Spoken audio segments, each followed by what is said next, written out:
L'épisode précédent, vous avez eu droit à ça.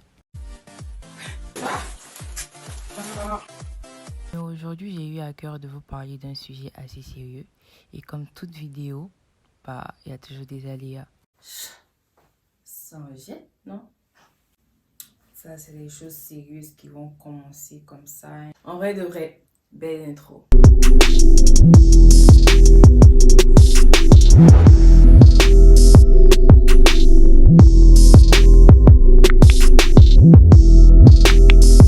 Welcome back to my channel.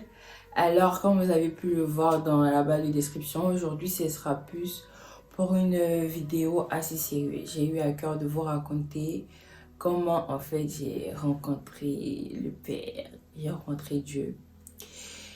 Du coup, je laisse avec la suite. Faut noter que j'ai grandi dans une famille chrétienne, principalement chrétienne. Et depuis petite, en fait, on m'avait déjà habituée aux choses de Dieu. C'est-à-dire aller à l'église, croire en Dieu. Et ma tata qui me levait, que j'appelle maman, depuis petite, en fait, même avant d'aller à l'école, que ce soit au jardin et tout, on faisait une méditation avec tout le monde, de la nounou jusqu'aux personnes les plus âgées, pour en fait communier, pour prendre un temps avec Christ avant de débuter la journée. Et du coup, j'ai grandi comme ça et tout. Mais tu sais, quand tu es jeune, là, franchement, quand tu grandis, tu vois tes amis qui n'ont pas forcément la même façon de penser que toi, qui, on peut dire, on grief, kiffent le life et tout. Et vraiment, j'ai beaucoup été influencée par le monde, par les gens autour de moi et tout. Parce que déjà, j'avais un manque de confiance en moi. Ça, je ferai une vidéo par rapport à ça. Et peut-être vous donner des conseils que moi, j'ai appliqués pour ça. Et surtout avec l'aide du Saint-Esprit. J'avais pas assez confiance en moi parce que j'ai grandi en fait avec un style garçonné. Je sais pas comment dire. Avec un style assez en fait masculin. Du coup, moi, j'étais pas trop dans les chichis, les make-up. J'étais plus à traîner avec les garçons depuis petite. Et arrivé au collège, là, c'est là que tout a basculé. Parce qu'au collège, tu vois, les femmes commencent à sortir et tout. Et faut noter que au collège, surtout en 6e, on était grave inconscient parce que tu sortais en fait du primaire, tu rentrais dans un autre univers en fait. Parce que le primaire, tu prends ton ado, tu écris ton bail, tu rentres à la maison. C'est carré quoi en fait. Mais tu arrives en fait au lycée, au collège plutôt. Et tu vois en fait que les filles elles font ça. Et moi j'étais dans un collège, je vais taire le nom, on s'en fout, à Saint-Viateur. Saint-Viateur c'est un peu ce mood de kiffer, chichi. Tu vois, donc quand je suis arrivée, j'ai voulu grave m'intégrer en fait dans le groupe des filles.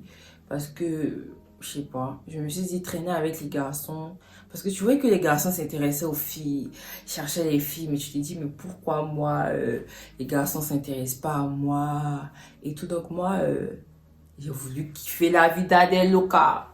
Donc j'ai commencé à faire les petits chichis, les petites tresses, changer ma démarche et tout. Et je me rappelle très bien, les jupes normalement étaient censées aller après le genou. Tu vois, les longues jupes qui balaient le sol là. 6e, c'est passé. En 5e, là où tout a basculé. En 5e, normalement, en fait, les jupes doivent dépasser en fait le genou. Moi, ma jupe arrivait genre juste en haut du genou, tu vois. Et quand l'éducateur devait vérifier et tout, on avait genre une technique et tout. Genre, tu lâches ta jupe, tu la fais descendre et tout. Du coup, ça arrive au niveau qu'il veut. Mais en vrai, de vrai, genre, tu vois, c'est là en fait. Et j'étais au collège et c'est là que, enfin, je vais pas mentir, hein, j'ai déjà touché à la drogue, à la cigarette, à la boisson. Je vais pas mentir. À partir du 5e, c'est là clairement tout a basculé parce qu'il y avait des cigarettes électroniques. Tu voyais tes potes en train de boire. Du coup, tu voulais voir en fait ce que ça fait. Du coup, tu tombes dedans. Et moi, je remercie Dieu parce que j'ai pas été dépendante de ces trucs en fait. J'ai pas été dépendante. Parce que à chaque fois en fait que j'essayais, j'essayais une première fois par exemple. Une deuxième fois, je tente. Et la deuxième fois, en fait, ça me dégoûte. Du coup, je, je m'accroche pas, en fait. Je tape l'œil. En 4e, il y avait les soirées avec les potes. Et Bah, c'est en quatrième que j'ai touché à la drogue pour la première fois.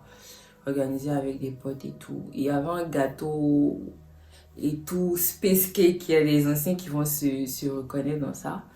Et le jour que j'ai pris pour la première fois un space cake, et c'est Dieu. Comment il fait pour arriver à la maison? C'est Dieu le Père. C'est lui seul qui sait comment il fait pour arriver à la maison. Parce que c'était tellement... Et ça ne savait pas dans quel taxi il était monté. Il ne me rappelle même pas très bien des événements. En fait. Tellement c'était zogos. Et puis ça, si ma maman avait su ça, frapper, ils allaient le faire. Frapper, elle allait me dégoûter. Yeah. C'est Dieu. En fait, tellement Dieu voulait me préserver en fait là. Ils sont rentrés à la maison, j'ai dormi et tout. Et j'avais un... C'est ça que je dis, il faut faire toujours attention à ton entourage en fait. Parce qu'en ce moment, j'avais un petit ami. C'est ma vie passée, du coup, j'ai rien à cacher. J'avais un petit ami qui touchait à la drogue. Et c'est lui, en quelque sorte, qui m'a influencé, en fait, à le faire. Parce que il venait me dire, ouais, c'est comme ça et tout. Du coup, ça attise, en fait, ton envie de... Tu vois, tu veux tenter pour voir comment c'est. Tu veux qu'on dise aussi que toi, tu as la page, en fait. Et c'est grave pas ça. Il n'y a pas de page qui tienne, frère. Reste à ta place. Et bah, dimanche, comme d'habitude, je partais à l'église et tout, mais je partais à l'église, je kiffais ma vie à côté, j'étais pas tellement à fond dans le truc.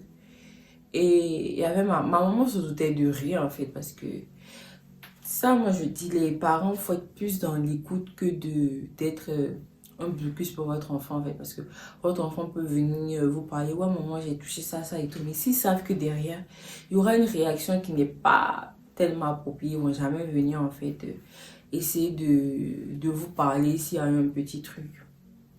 Et moi, je continuais comme ça. Je continuais, mais il y a eu un truc, la dernière fois que j'ai touché à la drogue, franchement, c'était la fois de trop. Parce que je crois que j'ai mis 3 jours à 4 jours à revenir à la normale, en fait.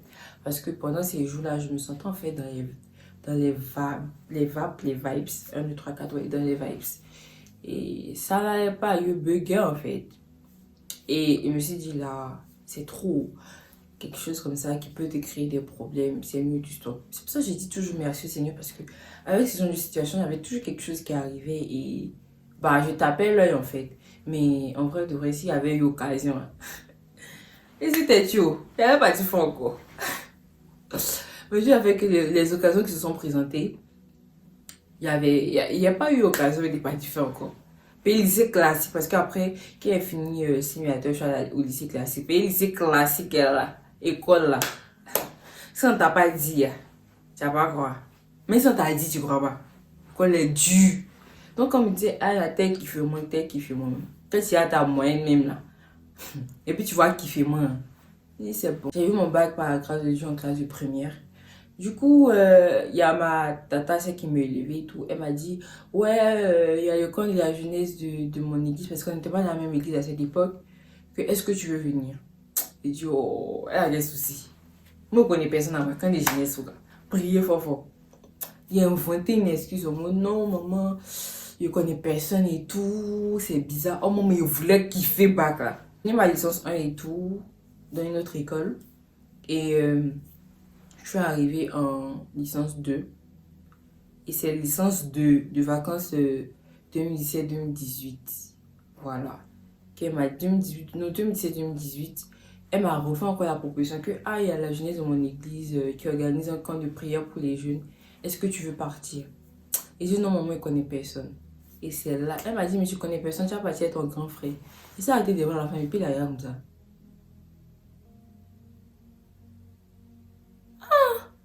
Avec toi, tu ne lâches pas l'affaire. Elle dit, elle est déjà payée. Et là, rien, quoi. Il a failli. Alors, si toutes les personnes ne connaissent personne, donc c'est là-bas là que Dieu m'attendait. Moi, il était dans une optique de. Il a fini quand vite les pieds dégagés les lieux, quoi. Il n'y a pas le temps. Je suis venu parce qu'on m'a dit de venir. Il est fini, mon oui, il bouge. Donc, moi, j'étais oisif en fait. Et là-bas, en fait, c'est une autre dimension. Je sais pas si. C'est une autre. Tu vois les jeunes, en fait, en train de prier de façon. Je sais pas si. Je sais pas si vous comprenez, de rentrer dans une dimension avec Christ, une intimité assez élevée en fait. Du coup, le premier jour, prier en affaires. De toute ma vie, j'ai jamais prié comme ça. On prie là-bas. Il y a eu des confessions et tout. Mais moi, je restais toujours campée sur ma position, en fait. Et il y a le ministère des anges. Je sais pas si vous connaissez, il y a le ministère des anges, il y a la danse des anges et tout. Et moi, vu que je connaissais pas, et moi, je venais d'arriver, les personnes qui faisaient ça, moi, me moquaient d'eux. Ils disaient, ah, c'est... soit les plaisantins, soit les petits papos, quoi. Donc, moi, en fait, j'étais dans l'optique, en fait, de faire vite et de rentrer, aller kiffer mes vacances, en fait. Il n'y avait pas le temps, mais Dieu n'avait pas décidé ça pour moi. Et ce qui était bête, c'est que, pas ce qui était bête, ce qu'on a fait, quand on est rentré dans la chambre, moi, avec des personnes que je venais de connaître et tout, on a dit, Seigneur, que ta présence soit là, peu importe le temps, le lieu, on veut sentir ta présence, on veut sentir que tu es là, on veut sentir que tu es présent, en fait. Et, bah, ça veut qu'on finissait de prier, on finissait d'être dans une dimension assez élevée, en fait. Et on rentrait dans la chambre, ça continuait, on n'avait pas de repos, en fait. C'est ça le truc, mais moi, j'ai grave aimé. Et un jour, il y a une fille de ma chambre qui m'a dit, ah, j'ai fait un rêve, Gershon, où je t'ai vu en train de faire la danse des anges. Regardez comment. Elle dit, eh, pardon, faut pousser un fait même, oui. Elle dit, ok. Je suis partie manger tout le même jour. Mon seul, il a balayé tout le temps. Mon habit, c'était de ses pieds. Tellement, il a dansé ce jour-là. C'est quand il a fini en fait de vivre cette expérience avec Chris qu'il a dit, ah, ma petite, il n'y a rien dans le monde, quoi. De toute façon, c'est doux, là. C'est mieux à te ranger du côté de God, quoi. C'est lui seul. Sinon, il y a qui? Sinon, il y a quoi? C'est lui seul. Le seul est le vrai. Non, t'es petit qui fait mon bête, là. Faut arrêter. Et c'est assis, pour qu'on se dise, Joe. Bon, il a fait ça, il gagne quoi dedans? Il a fumé, il y a quoi dedans? Il a me droguer, il y a quoi dedans? Genre plaisir de 5 minutes, quoi. Il a boire, il y a quoi dedans? Ça sert à rien. Oh, Chris, au moins, là. Lui, c'est lui qui prend ton problème, fait prise en charge. Ton amitié, tu lui donnes. Ta relation, tu lui donnes. Genre ta relation avec lui que tu fais et tout, là. Il pense à faire prise en charge, même. Et moi, ce qui m'a plus impacté, en fait, c'est...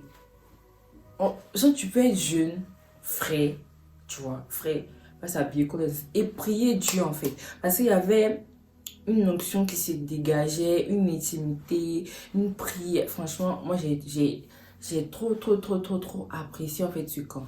Ce camp, c'était le meilleur camp de ma vie. Parce que si je n'étais pas allée au camp que je suis en train de repousser, actuellement, hein, je ne sais pas ce qu'elle allait devenir. Peut-être quand on dit mon nom, il y a un bordel qui se fait à côté parce qu'il était lancé dans mon giga. Mais Dieu a dit non, ma fille, c'est pas.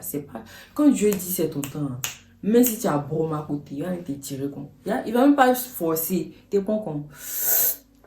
C'est ici et t'attends. Tu as tourné. C'est ici et t'attendais. C'est ici qui est ton ici. Voilà, c'est mon petit témoignage à moi, ma petite rencontre avec Chris. Si vous voulez que je rentre plus dans les détails ou je vous explique plus d'expériences que j'ai pu vivre avec lui, mon témoignage assez particulier, vous pouvez me le dire en commentaire ou ma page Instagram, vous pouvez juste m'envoyer un DM et tout. Si vous voulez parler de quelque chose et tout, je suis complètement ouverte en fait de faire part de mon expérience et tout. Du coup, je vous invite à liker la vidéo, à partager, à commenter, à vous abonner. Qu'est-ce que vous attendez? À vous abonner et tout. Et on se dit à vendredi prochain pour une autre vidéo. D'ici là, passez une excellente soirée. Bisous!